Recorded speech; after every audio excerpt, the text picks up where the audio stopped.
Aujourd'hui, dans le Barnet du Poilu, je vais balayer 3 idées reçues sur les gaz pendant la Grande Guerre. Les Allemands sont les premiers à utiliser les gaz. Eh bien non, contrairement à ce que l'on pense, ce ne sont pas les Allemands, mais l'armée française, la première à utiliser l'arme chimique. Et ce, dès le début du conflit, avec l'utilisation de grenades contenant des produits neutralisants, comme des grenades suffocantes, ou des modèles Bertrand contenant 25 grammes de liquide lacrymogène. Ces projectiles étaient principalement destinés à l'utilisation dans des endroits clos et étaient relativement efficaces, l'effet du lacrymogène se rapprochant de celui du chlore. La première attaque au gaz à grande ampleur a lieu à Ypres le 22 avril 1915. On a toujours tendance à considérer cette attaque comme étant la première utilisation du gaz d'attaque.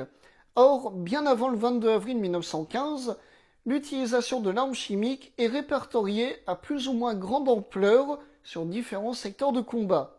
On vient de mentionner les projectiles suffocants français utilisés depuis les premiers jours du conflit, mais des attaques de plus grande envergure vont avoir lieu dans les premiers mois de la guerre. On peut notamment évoquer la date du 29 octobre 1914 où les Allemands envoient 3000 obus de 105 remplis de chlorhydrate de dianicydine sur la commune de Neufchâtel dans le Pas-de-Calais. On peut également parler de la bataille de Bolimov sur le front de l'Est qui débute le 31 janvier 1915 par un bombardement allemand de 18 000 obus de bromure de xylyle sur les positions russes. Il s'agit de la première vraie attaque au gaz à grande ampleur. Or, à cause des vents contraires et du froid intense, les résultats ne sont pas ceux escomptés par l'armée allemande. Les troupes russes remarquent à peine la présence du gaz dans l'air. Le gaz est l'une des armes les plus dévastatrices du conflit.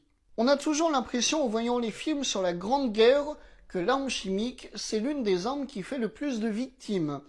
On a toujours l'image des soldats qui tombent comme des moustiques dès la première respiration.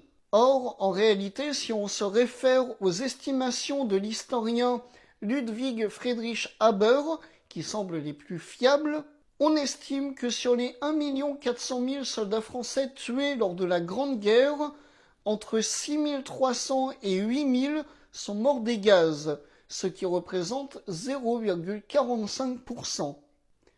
Plus globalement, si on prend les estimations des principaux belligérants, en l'occurrence la France, l'Allemagne et le Royaume-Uni, sur les environ 2 840 000 tués, 16 200 sont liés à l'arme chimique, soit 0,57%.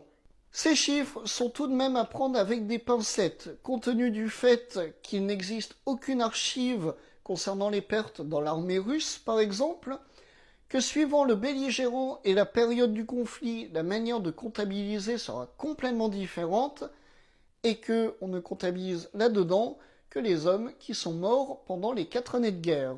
Toujours est-il que le gaz sera d'une part une arme d'attaque redoutable et d'une autre part une véritable arme psychologique qui marquera l'esprit des hommes au front.